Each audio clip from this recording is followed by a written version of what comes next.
Hello friends, welcome back to my channel. आप लोग जल्दी से आ जाइए, फिर हम स्टार्ट करते हैं टीचिंग एप्टीट्यूड के क्वेश्चंस को। ये हमारा सेकंड चैप्टर है एंड सेकंड क्लास है। जल्दी से आ जाइए।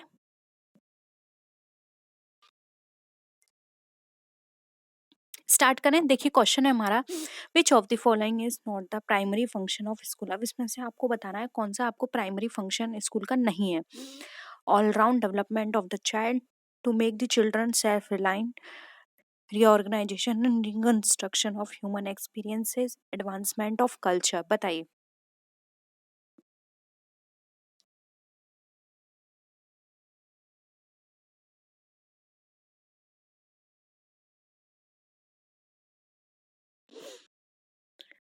प्राइमरी फंक्शन की बात की जा रही है।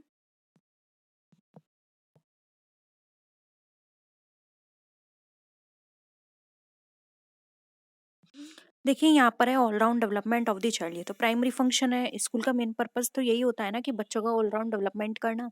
फिर है सेल्फ रिलायंट बनाना। ये भी हमारा पर्पस है कि बच्चा खुद से इतना सेल्फ कॉन्फिडेंस हो उसके अंदर, वो खुद से चीज़ें सीखे, खुद उसको आगे बढ़ने की उसमें एक तरह से पावर हो, या फिर वो खुद में प्रयास करे आगे बढ़ने का। तो ये सब चीज़ें हम उसके अंदर डेवलप करते हैं, उसके अंदर कॉन्फिडेंस आए। ठीक है।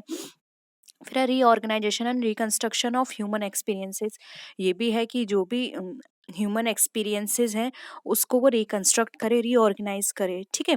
तो ये सारे तो हमारे प्राइमरी फंक्शन में आते हैं, लेकिन यहाँ पर कल्चर की बात की जा रही है। ये तो अदर फंक्शन में आ गया कि हम कल्चर का एडवांसमेंट कर रहे हैं, को करिकुलर एक्टिविटीज डेवलप कर रहे हैं आपस में। क्योंकि स्टूडेंट अलग अलग कल्चर, अलग अलग बैकग्राउंड से बिलोंग करते हैं, तो हम उनके अंदर ये फीलिंग डेवलप करें कि वो हर कल्चर का रेस्पेक्ट करें, हर रिलीजन को फॉलो करें, और उनका रेस्पेक्ट करें। तो ये क्या हो गया, एक अदर एस्पेक्ट है। इसलिए ऑप्शन डी हमारा राइट आंसर हो जाएगा। नेक्स्ट है, which of the following is an important responsibility of school toward home. बताइए। घर की तरफ एक स्कूल की क्या इंपॉर्टेंट रिस्पॉन्सिबिलिटी होती है? Enabling the child to appreciate the role of the family, supplementing the educative functions of the family, equipping the child with social norms, या फिर ऑल ऑफ द अबव। बताइए।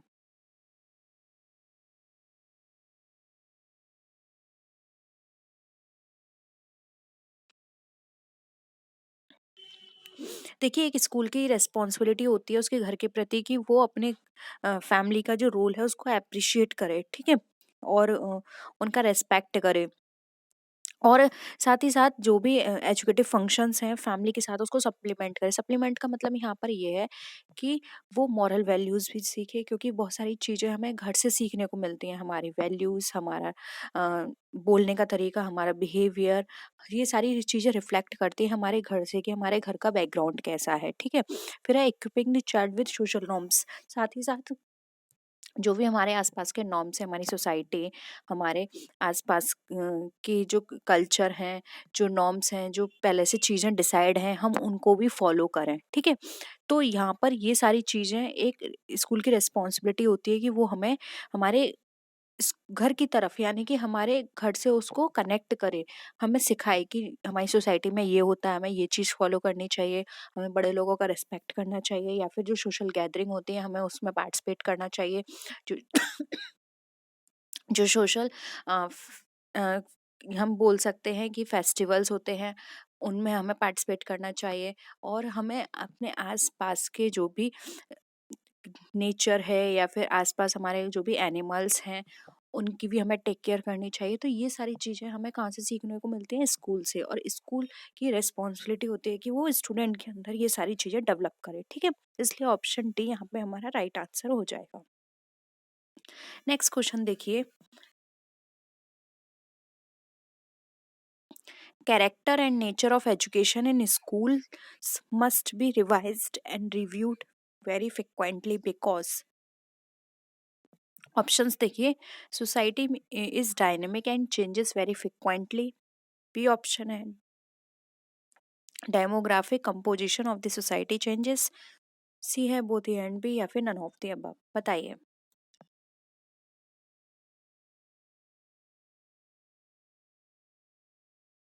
बताइए, एजुकेशन का जो नेचर है school में वो रिवाइज होता है, रिव्यूड होता है फ्रिक्वेंटली, ऐसा क्यों है? सिंपल है, आप इसका आंसर ईज़िली कर सकते हैं। देखिए यहाँ पर बात आ रही है society is dynamic and changes very frequently, ये तो बिल्कुल सही है क्योंकि सोसाइटी हमारी बहुत जल्दी डायनामिक है, उसमें फ्रीक्वेंटली चेंज होते हैं, बहुत सारी चीज़ें बदलती हैं। तो हमारा जो जो सिलेबस है उसको भी रिवाइज करना पड़ता है, यानी अपडेट करना पड़ता है। ठीक है, जैसे कि फॉर एग्जांपल कोई न्यू पॉलिसी आई, वो हमें अपने एजुकेशन में इंक्लूड करनी है। कोई नई ऐसी चीज़ें, फॉर एग्जांपल अभी कोरोना की सिचुएशन इतनी होके चुकी है, तो वो भी हमारे सिलेबस में अब क्या है, ऐड ऑन हो गई है। अब आगे जितने भी स्टूडेंट आएंगे या पढ़ेंगे, वो जानेंगे कि हाँ, एक ऐसी भी सिचुएशन आई थी कि उसमें इतने सारे लोगों ने सफ़र किया था, इतनी प्रॉब्लम्स हुई थी, घर से निकलना बंद हो गया था। तो ये क्या है, ये अब आप ऐड करोगे। ठीक है, फिर है demographic composition of the society changes. लेकिन यहाँ पे डेमोग्राफिक से हमारा कोई लेना देना नहीं है कि डेमोग्राफिक कंपोजिशन में कोई भी चेंजेस आ रहे हैं तो वो आप उसकी वजह से रिवाइज कर रहे हो, ये उससे लेना देना नहीं है। इसका काम है सिर्फ जो हमारी जिससे हमारी लर्निंग हो रही है, जिससे हमें कुछ सीखने को मिल रहा है, वो अगर कोई भी चेंजेस आ रहे हैं तो वहाँ पर हमें अपनी एजुकेशन को अपडेट करना है, जिससे कि हमारे आने वाला जो फ्यूचर जनरेशन है वो उन सब चीज़ से अवेयर रहे। ठीक है, इसलिए यहाँ पर ऑप्शन ए हमारा क्या हो जाएगा, राइट आंसर हो जाएगा। क्लियर है। नेक्स्ट देखिए, sex education to adult is needed in order to, बताइए एक अडल्ट के लिए सेक्स एजुकेशन जरूरी है, क्यों? Reduce misconception about sex and its related problems, get them adjusted in their own families, both A and B, या फिर none of the above.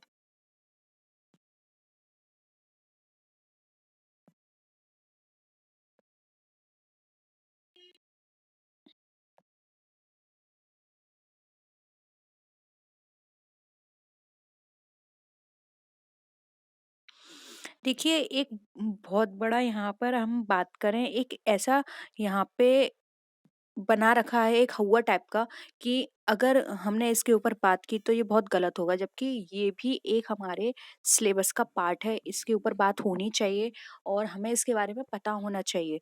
अब वैसे बहुत सारे कॉलेजेस में इसके ऊपर बात की जाती है और टीचर्स खुद बात करते हैं स्टूडेंट से, क्योंकि ये एक ऐसा टॉपिक है जहाँ पर हमें अवेयर होना बहुत ही ज़रूरी है। इसलिए जो भी मिसकंसेप्शन बने हुए हैं इससे रिलेटेड, उसके बारे में एक स्टूडेंट को पता होना चाहिए। स्टूडेंट एज अ, अगर हम अपनी पर्सनल लाइफ में भी देखें या अपने आसपास की सिचुएशन को हम देखें, तो हमें बहुत सारी चीज़ें हमें पता नहीं होती, हम उसका गलत कंसेप्शन बना लेते हैं।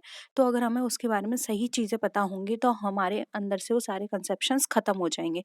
इसलिए इस ऑप्शन ए हमें बिल्कुल सही लग रहा है, reduce misconception about sex and its related problems. B option देखते हैं, get them adjusted in their own families. अब यहाँ पर ये कहा जा रहा है कि जो खुद की फैमिलीज हैं उसमें आपको एडजस्ट करने में हेल्प मिलती है, तो ये भी बिल्कुल सही है कि बहुत सारी चीज़ें होती हैं कि हम अपनी फैमिली से बात नहीं कर पाते, लेकिन अगर हमें वो सारी चीज़ें पता होंगी तो हमारी फैमिली से हम खुल के बात कर सकते हैं, जो भी प्रॉब्लम्स हैं हम उन पे डिस्कशन कर सकते हैं, तो ये भी एक तरह से एडजस्ट करने में हेल्प करती है। इसलिए ऑप्शन बी भी बिल्कुल सही है, इसलिए option both A and B हमारा सही हो जाएगा। ठीक है, नेक्स्ट देखिए, in the three stages of family life cycle, beginning family, expanding family and contracting family, role of education becomes dominant in which of the following stages? First stage, second stage, third stage, या फिर first and second stage? बताइए बताइए, family life cycle की जो तीन stage होती हैं उसमें से किस स्टेज में जो एजुकेशन है डोमिनेंट रोल प्ले करती है?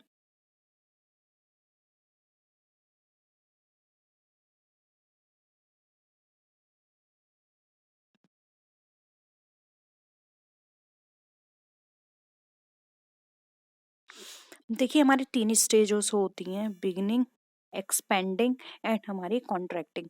तो हमारी जो एजुकेशन जो होती है वो डोमिनेंट रोल प्ले करती है हमारी सेकंड स्टेज में, जो कि एक्सपेंडिंग फैमिली, क्योंकि यहाँ पर हमारी एजुकेशन हमें बहुत एक्सपेंडिंग फैमिली से आप ऐसे समझ सकते हैं, जैसे कि आपने देखा होगा कि अब इस तरह की पॉलिसीज आ गई हैं कि 2 से ज़्यादा बच्चे नहीं होने चाहिए किसी भी फैमिली में, जिससे कि अगर ज़्यादा बच्चे होंगे तो उनकी हम अच्छे से देखभाल नहीं कर सकते, उनकी ग्रोथ में प्रॉब्लम आती है या फिर उनके ऊपर हम ज़्यादा ध्यान नहीं दे पाते, हर तरह की प्रॉब्लम आती है, खाने से लेके उनकी पढ़ाई तक की प्रॉब्लम आती है। तो इस तरह की अगर आपके पास एजुकेशन होगी तो जो आपकी एक्सपेंडिंग फैमिली है उस पे आप ज़्यादा ध्यान देंगे, ठीक है? आप सही तरह से कोई भी डिसीजन ले सकते हैं या फिर आपको क्या करना है, कब आपको फैमिली प्लानिंग करनी है, ये सारी चीज़ें आप कर सकते हैं।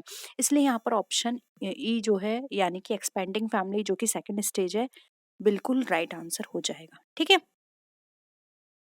नेक्स्ट देखिए, secular education in India means an education opposed to religion, an education emphasizing equality of religion, an education indifferent to religion या फिर none of the above। बताइए सेक्युलर एजुकेशन इंडिया में क्या बताता है?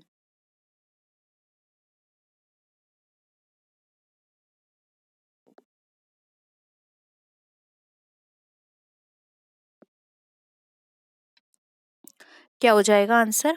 देखिए यहाँ पे तो अपोज की बात की जा रही है, तो ये तो बिल्कुल ही गलत हो गया। सेक्युलर में क्या होता है, जितने भी रिलीजन है हम उसको एक यहाँ पर हम बात करें तो एक जैसा देखते हैं, यानी कि एक सर्किल में देखते हैं, सब एक बराबर हैं, ठीक है? इक्वालिटी की बात की जाती है, जो कि ऑप्शन बी बोल रहा है।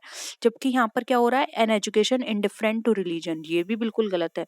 यहाँ पे जबकि हम इक्वालिटी की बात करते हैं कि सारे रिलीजन एक हैं, हमें सबका रेस्पेक्ट करना है, कोई भी बड़ा या छोटा नहीं है, तो यहाँ पर इसलिए ऑप्शन बी हमारा राइट आंसर हो जाएगा। क्लियर है? नेक्स्ट देखिए, which of the following agency regulates education? School, library, state या चर्च? इसमें से कौन सी है जो एजुकेशन को रेगुलेट करती है? बहुत ही सिंपल है, ज्यादा समझने वाली बात नहीं है। एजेंसी की बात की जा रही है तो आ जाएगा स्टेट। स्कूल कोई एजेंसी नहीं है, ना ही लाइब्रेरी, अगर आप ये ऑप्शन सोच रहे थे तो यहाँ पर एजेंसी की बात की जा रही है, ध्यान रखिए, ठीक है? इसलिए स्टेट। नेक्स्ट है, the best teacher in a village school is he who carries community experiences to the classroom, prepares instructional programs in the interest of the community, carries classroom experiences to the community, all of the above। बताइए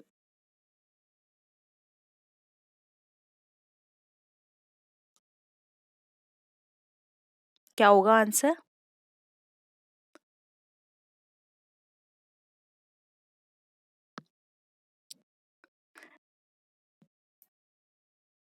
देखिए Blaze school की बात की जा रही है, उसमें best teacher की तो carries community experiences to the classroom, ये तो बिल्कुल सही है कि वो कम्युनिटी के जो भी एक्सपीरियंसेस हैं उनको वो अपनी क्लास में डिस्कस कर रही है, ठीक है? कैरी कर रही है उन सब चीज़ों को। Prepares instructional programmes in the interest of the community, ये भी बिल्कुल सही है कि जो भी उसके इंस्ट्रक्शनल प्रोग्राम है वो इस तरह से प्रिपेयर कर रही है कि कम्युनिटी के इंटरेस्ट में बात की जा रही है वहाँ पर, ठीक है?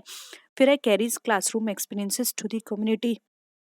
अब जो भी क्लासरूम के एक्सपीरियंस है वो कम्युनिटी को भी प्रोवाइड कर रही है, तो यहाँ पर ये ओवरऑल क्या कर रही है, वो यहाँ पर दोनों चीज़ों को मर्ज करने की कोशिश कर रही हैं, दोनों में लिंक बिठाने की कोशिश कर रही हैं, जिससे कि एक क्लासरूम में कम्युनिटी से रिलेटेड बात की जाए, जिससे कि उनको उसके बारे में जानने का मौका मिले, साथ ही साथ एक क्लासरूम एक्सपीरियंस को कम्युनिटी के साथ डिस्कस करना, ठीक है? जिससे कि दोनों का ही डेवलपमेंट हो, एक कम्युनिटी आगे बढ़े और साथ ही साथ जो भी क्लासरूम एक्सपीरियंस है उसके बारे में भी वो जाने। इसलिए यहाँ पर option D all of the above right answer हो जाएगा, ठीक है? नेक्स्ट देखिए, in a democratic country school should reflect national aspirations, community related local aspirations, both A and B या फिर नन ऑफ द अबव। बताइए एक डेमोक्रेटिक कंपनी में जो स्कूल है किस तरह से रिफ्लेक्ट करना चाहिए?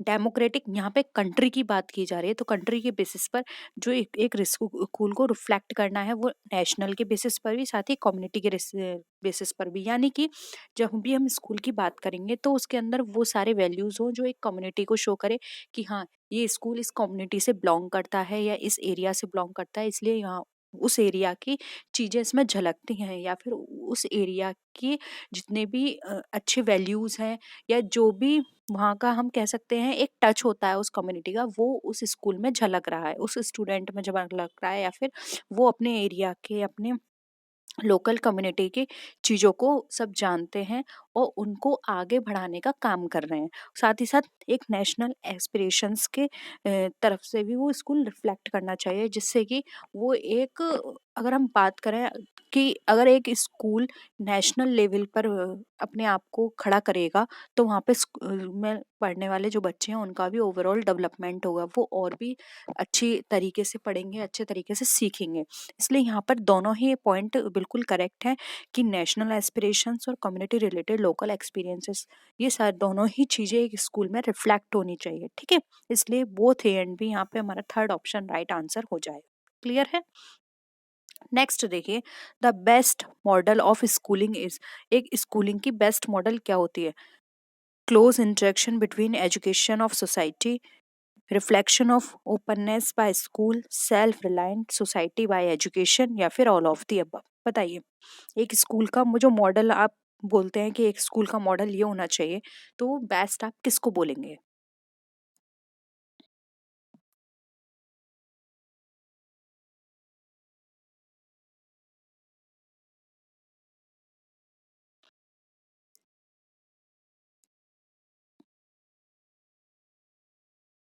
देखिए, यहाँ पर एजुकेशन और सोसाइटी होता है ऑप्शन में, यहाँ पर ऑप्शन ए बिल्कुल करेक्ट है।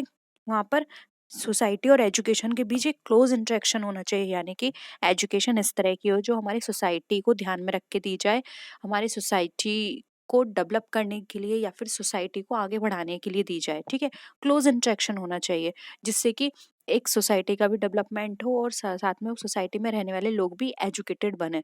तो दोनों अगर पैरेलल चलेंगे और दोनों एक दूसरे को टच में लेके चलेंगे, तो वहाँ पर हमारे जो एजुकेशन है उसका बेस्ट वहाँ पर रिजल्ट निकल कर आएगा, क्योंकि जब तक हम अपने एजुकेशन में वो सब चीज़ों को ऐड नहीं करेंगे जिससे हमारी सोसाइटी का डेवलपमेंट हो, या फिर हमारी जो सोसाइटी है वो आगे बढ़े या उसकी ग्रोथ हो, तो वहाँ पर हमारे एजुकेशन का कोई पर्पस नहीं रह जाएगा। इसलिए हमेशा एजुकेशन ऐसी होनी चाहिए जिससे हमारी सोसाइटी का डेवलपमेंट हो, ठीक है। इसलिए ऑप्शन ए यहाँ पे हमारा राइट आंसर हो जाएगा। क्लियर है। तो आई होप यहाँ के ये सारे क्वेश्चंस आपको क्लियर हुए होंगे। किसी भी क्वेश्चन में आपको डाउट लगता है, आप नीचे कमेंट सेक्शन में ज़रूर बताइएगा, तो नेक्स्ट वीडियो में हम उनको डिस्कस कर लेंगे, ठीक है। तो किसी भी तरह का कोई भी डाउट हो नीचे बता सकते हैं। तो नेक्स्ट वीडियो में मिलते हैं, और चैनल को सब्सक्राइब नहीं किया है तो प्लीज़ चैनल को सब्सक्राइब कर लीजिए। Bye bye.